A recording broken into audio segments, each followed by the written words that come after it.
Buenas tardes, mi nombre es Karen Paula Sanabria Durán. En esta grabación voy a dar un pequeño resumen sobre lo que se vio en el primer encuentro de práctica pedagógica.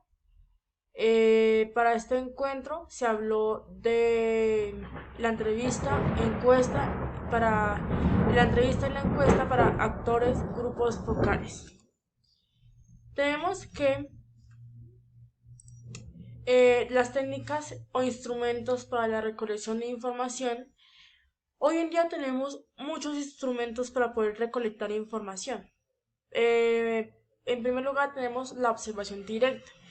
La observación directa, todo el mundo la hacemos igualmente en el uso diario.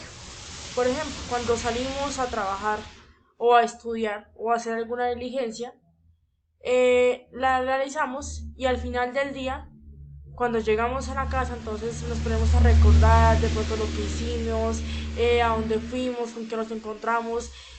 Al hacer eso, recolectamos la información, recolectamos a las personas que vimos, lo que hicimos, todo. Eso es recolectar información de forma directa, o sea, yo misma, sin tener que escribir, sin tener que documentar de pronto escribir en un computador, no. O sea, esa información obviamente queda, por decir así, en la memoria y nosotros recordamos lo que hicimos en el día.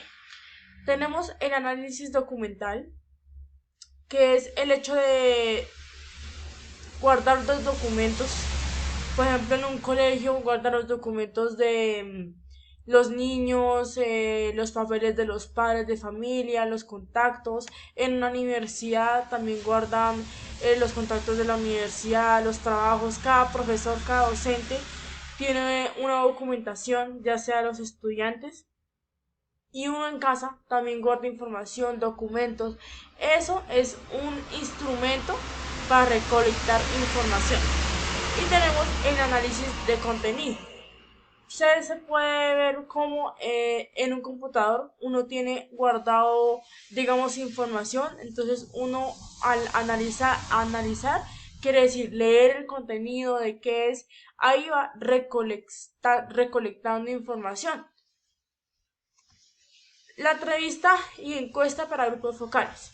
En la entrevista tenemos que es un diálogo entre dos personas o más. El entrevistador formula preguntas y el entrevistado las responde. Quiere decir, si yo voy a un colegio a hacer una entrevista sobre, digamos, los ámbitos alimenticios, en este sentido, sería el entrevistador, sería yo, porque yo voy a hacer la entrevista. Yo formulo las preguntas. Pueden ser preguntas abiertas o preguntas cerradas. ¿Qué son? Preguntas abiertas. ¿Qué tipo de, no sé, de pronto qué tipo de verduras o qué tipo de alimentación les dan a los estudiantes? Preguntas abiertas donde el entrevistado puede ser el docente, el coordinador, el rector, la persona que me vaya a responder la entrevista. En la entrevista es un diálogo personal. La entrevista no es como la encuesta, sino que la entrevista es un diálogo de frente a frente, donde uno habla con la persona, uno le pregunta y la persona le responde. Por otro lado, tenemos que la encuesta está diseñada para responder una serie de preguntas que buscan, obviamente, pues, recolectar información o conocer una opinión.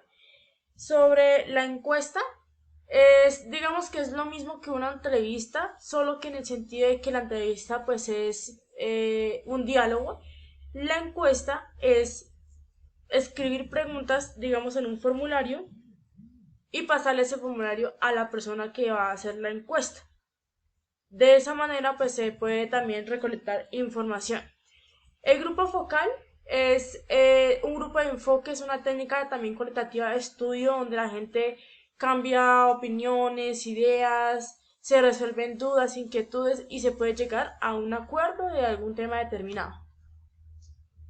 Tenemos que la encuesta es un procedimiento de la investigación cualitativa en la que el investigador recopila información mediante el cuestionario, como lo acabé de mencionar. Se puede entregar, digamos, en forma de gráfica, en una tabla o de forma escrita. Las recomendaciones para la construcción de instrumentos son las preguntas. Si son de selección múltiple, deben ser número de preguntas, pues debe ser corto, no, y deben ser preguntas cerradas. La redacción, pues debe tener una muy buena redacción, ser preguntas que se entienda de qué se trata el tema, que tenga una sola idea. No pueden ser, digamos, en una pregunta, tener, digamos, preguntar dos o tres preguntas en una sola. No, debe ser una pregunta clara y concisa. Debe ser una pregunta mínima, pequeña, y no se pueden hacer, digamos, 20, 25, no, debe ser un número pequeño, pero hay unas 5, máximo 10 preguntas. ¿Para qué? Para que la persona también pues no se canse, no se sienta como agobiada, sino ver preguntas estrictamente sobre el tema. Muchas gracias.